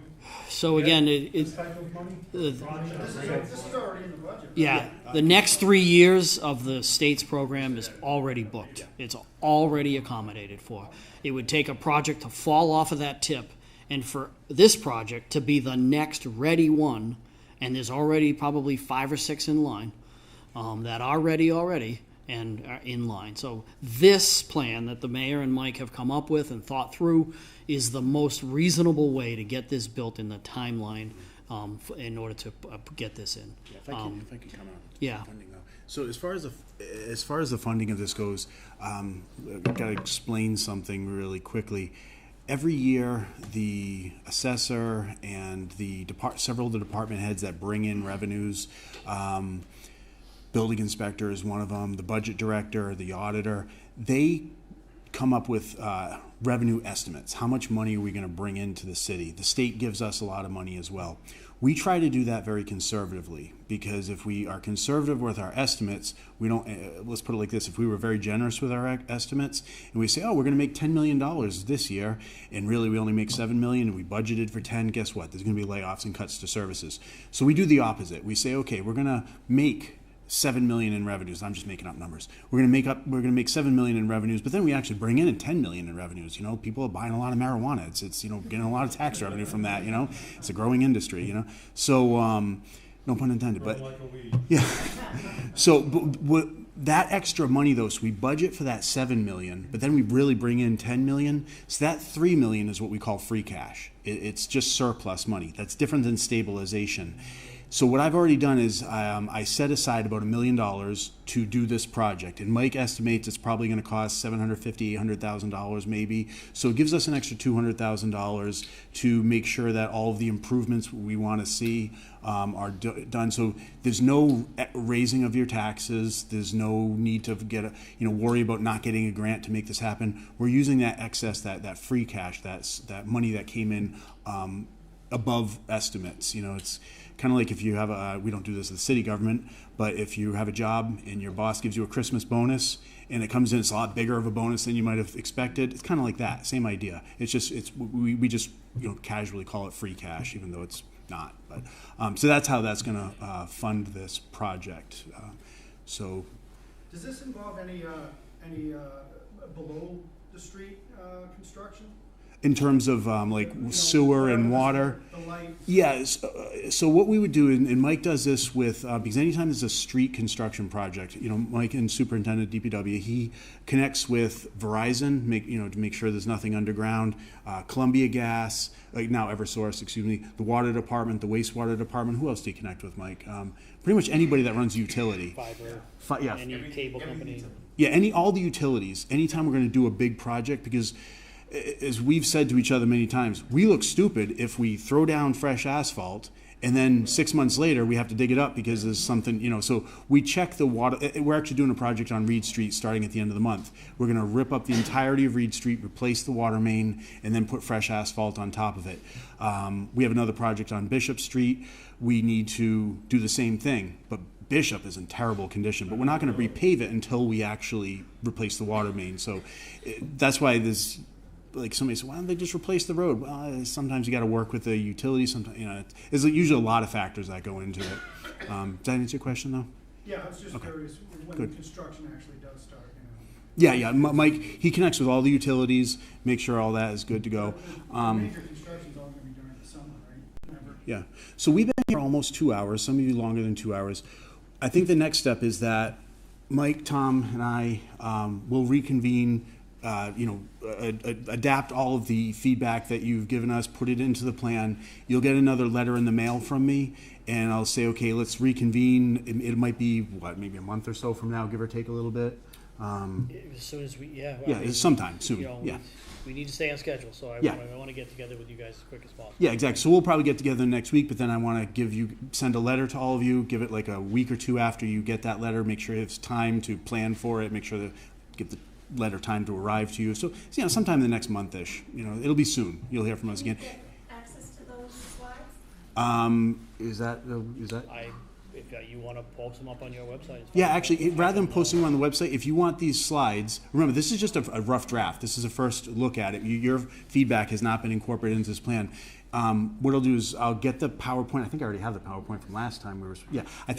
So what I'll do is just email me. You all have my, I think you have my email address on the letter I gave you. Send me an email and I'll just send you that PowerPoint. But remember, it's, your feedback has not been incorporated into this. And like the whole point of tonight was to take your feedback because it's your neighborhood. We want you guys to be comfortable to the best of our ability. It's not going to be the same as Zoom, right? No, we'll do it in person. Yeah. So, Mike, do you have anything else you want to mention before we leave, or Tom, or Tyler? No, I think you covered it all. I just want everybody to know the mayor has never we're not eliminating anything to save money. Yeah. That's never been part of our discussion. The elimination only came in because the traffic counts told us we don't have enough, we're going to affect traffic down the road. So now that Tom has that new information, now we plug that into the computer, if you will, and we start running those scenarios, Tyler would, to see what it looks like. There's a certain amount of traffic buildup that I think we would allow, because it makes everybody happier, if you will.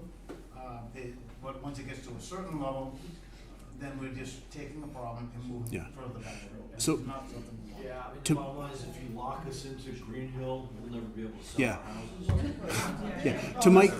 Yeah. To Mike's point about the money, if we're going to do this, we're going to do it right. And, we're going to spend what we need to spend on it. Now, here's my philosophy about spending. A government's official talking about spending my tax dollars. What's he going to say? We can afford anything, but we cannot afford everything. And what we spend our money on is a reflection of our priorities. It's just like time. So we want to do this right, because I sent out about 101 letters. I think there was 101 homes I sent a letter to in your neighborhood, a little bit on Rathbun, on Hobbs, on Thacher. So, we want to get it right. And, so we're going to spend what we need to get right. It's not going to be a $30 million project, but whether or not we spend $750,000 or $1.1 million, if it's a priority to do it right, we'll find the money. Because like I said, we have that little bit of surplus money we get because we do conservative revenue estimates. We create a budget based on that. Then we have a little bit extra money to work with. That's intentional. It's also good for our credit to make sure, because we don't want to be, you have to have that little bit of padding. Anyway, like I said, though, you guys have been... Think of our safety. That's absolutely. Yeah, and that's why you guys are here tonight, because we want to take your input. But you'll get a letter from me in a few weeks, probably 2 or 3 weeks, maybe even 2 weeks or 1 week, after we've had a chance to figure it out. And really, I'm just kind of, I'm accountable to you guys. They are accountable to me, or actually he's accountable to him. It all works like that. But you guys are my board of directors, so we want to make you as happy as possible. Well, thank you for listening to us. Yeah, Tom, thank you. So I will see you guys in a few weeks then, maybe a month or so, but we'll get back together very soon. Cool. Thank you very much. Okay, good job.